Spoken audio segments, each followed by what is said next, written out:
Hi, I'm Ptaszynski. Welcome to Microsoft and welcome to the Teacher Education Initiative, or TEI. The purpose of this short video is to help you understand what is TEI, allowing you to decide whether any of its assets might be beneficial to adopt in your own teaching, and also whether you too might want to contribute to this initiative. I'll also be covering a few things that make TEI very different than many previous technology and education initiatives. So, let's get started. TEI is designed to help School of Education faculty members utilize technology in their teaching of pre-service teachers, resulting in those teachers appropriately utilizing technology with their own students. TEI has as its foundation the TPAC framework, developed by Mishra and Kaler, which of course is the integration of technology, pedagogy, and content knowledge. While a Microsoft-funded initiative, TEI was developed by School of Education faculty members for other School of Education faculty members. You'll meet many of these faculty module builders in future videos. And finally, rather than being technology-centric, TEI puts front and center the problems and opportunities facing educators. Technology, while important, is seen as an enabler rather than the primary focus. So that's the basic definition of TEI, helping faculty and their pre-service students appropriately use technology in teaching. TPAC as its foundation, developed by faculty members for the benefit of other faculty members, and finally, technology as an enabler. So allow me to provide some detail around the points I just made. There are several reasons why we're focusing on helping School of Education faculty members.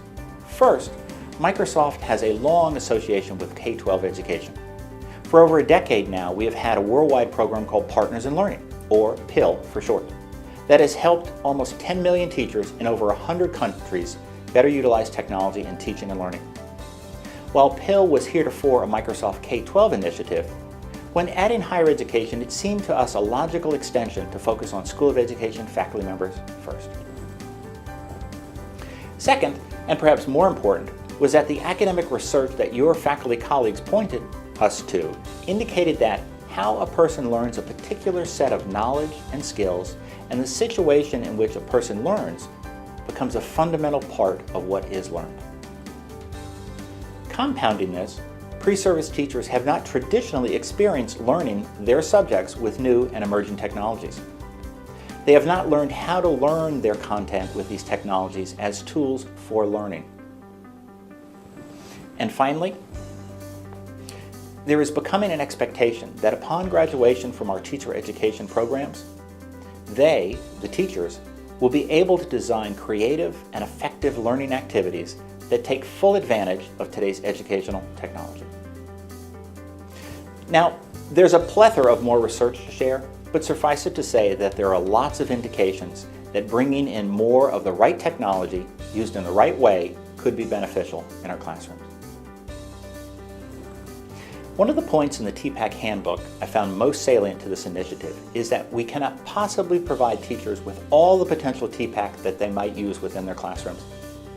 We must instead help them to imagine possibilities and develop an open mind for using a variety of approaches and strategies with their students.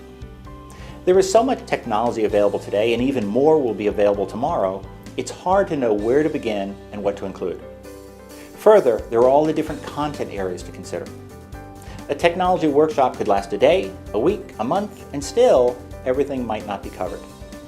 So when consulting with our TEI Board of Faculty Advisors, it was suggested that we organize our work around TPAC. This would allow us to provide explicit examples of how technology, pedagogy, and content knowledge could be integrated, and at the same time, it would provide faculty members familiar with TPAC to extend TEI into their own domain areas and their own problems of practice. Now, when you work for such a large company as Microsoft, there is a tendency sometimes to think you know best. After all, we create some of the most widely used technology on the planet. We should be able to design a program to help faculty members learn about technology, right? Well, fortunately, while we are the quintessential developers and perhaps users of technology, we realize our limitations. That's why we reached out to some of the most experienced and respected schools of education for their help. Fortunately, our first advisory board meeting helped us all realize that together we could create something really special and beneficial to other educators. The advisory board guided the design of TEI, and many of them, as you will see, developed the TEI modules for math, science, social studies, and English language arts. Many workshops on technology I have seen are focused on simply learning the tools, the institutional's LMS system, perhaps a specialized academic program, or even the fundamentals of Microsoft Office. In fact, the most common form of technology training for teachers is the delivery of technology workshops centered on how to use a tool. This is an approach described in the literature as technocentric. But the research indicates that teachers' proficiency with technology has not appeared to impact teacher use in daily instructional practices with their students.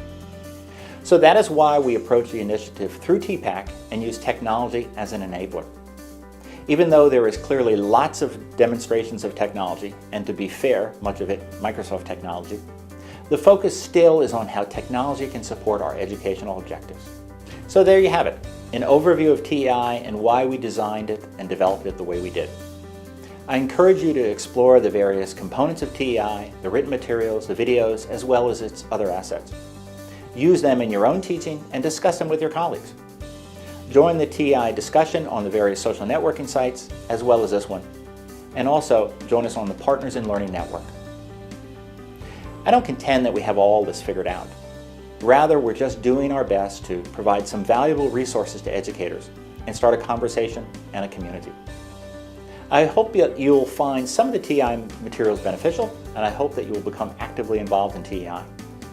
Please reach out to me on these and other sites, as well as through email at jimp@microsoft.com. I look forward to working with you. Thanks.